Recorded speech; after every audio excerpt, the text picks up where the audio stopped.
Hello नमस्कार मित्रांनो, police भरती 2024चे हॉल तिकीट हे जाहीर झाले. तर बऱ्याचशा मुलांना हॉल तिकीट डाउनलोड करताना प्रॉब्लेम येत आहे. तर काहींना इनव्हॅलिड क्रेडेन्शियल असं प्रॉब्लेम दाखवत आहे. मित्रांनो, तुमचं सोल्युशन घेऊन राहिले. सर्व काही प्रॉब्लेम तुमच्या या व्हिडिओमध्ये सॉल्व्ह होणार आहे. त्यासाठी तुम्हाला हा व्हिडिओ शेवटपर्यंत पाहायचा आहे आणि आपल्या चॅनल ते प्रथम असेल तर आपल्या व्हिडिओला सुद्धा लाईक करून आपल्या चॅनलला सबस्क्राईब करून घ्यायचं आहे. सर्वात प्रथम मी डिस्क्रिप्शनमध्ये एक लिंक देईल, त्यावर तुम्हाला प्रथम क्लिक करायचं आहे. त्यानंतर तुमच्या या ठिकाणी तुमचा अर्ज क्रमांक टाकायचा आहे. मित्रांनो, जसं मी अर्ज क्रमांक टाकेल पाहू शकता. जसं मी आता पुढे जाईल करेल तर इथं तुम्हाला एक प्रॉब्लेम दाखवेल, प्लीज एंटर 23 डिजिट नंबर. मित्रांनो, सगळ्याला असा प्रॉब्लेम येत आहे, तुम्ही चिंता करू नका. कारण की तुमचा हा प्रॉब्लेम कशामुळे येत आहे तर मित्रांनो, हा प्रॉब्लेम तुमचा अजूनपर्यंत तुमचं हॉल तिकीट हे जाहीर झालं नाही.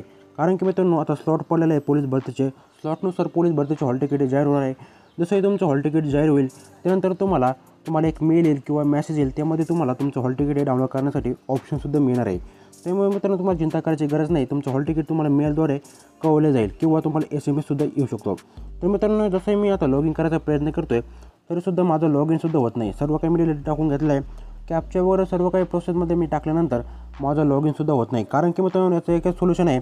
कारण की अजूनपर्यंत आपलं पोलीस भरतीचं हॉल तिकीट हे जाहीर झालं नाही. ज्या विद्यार्थ्याचे हॉल तिकीट जाहीर झाले त्या सर्वांना मेल आलेलं आहे किंवा काहींना SMS आलेले आहे. तिथून तुमचं हॉल तिकीट डाउनलोड करू शकता. मित्रांनो, तुमचं हॉल तिकीट डाउनलोड करण्यामध्ये जर प्रॉब्लेम असेल तुम्ही यांना कॉलसुद्धा करू शकता.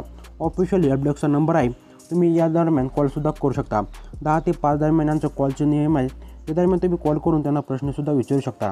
तर मित्रांनो, व्हिडिओ जर माहितीपूर्ण वाटला असेल तर व्हिडिओला लाईक करून आपल्या चॅनलसुद्धा सबस्क्राईब करून घ्या. यानंतर मित्रांनो, व्हिडिओ शेवटपर्यंत पाहिल्याबद्दल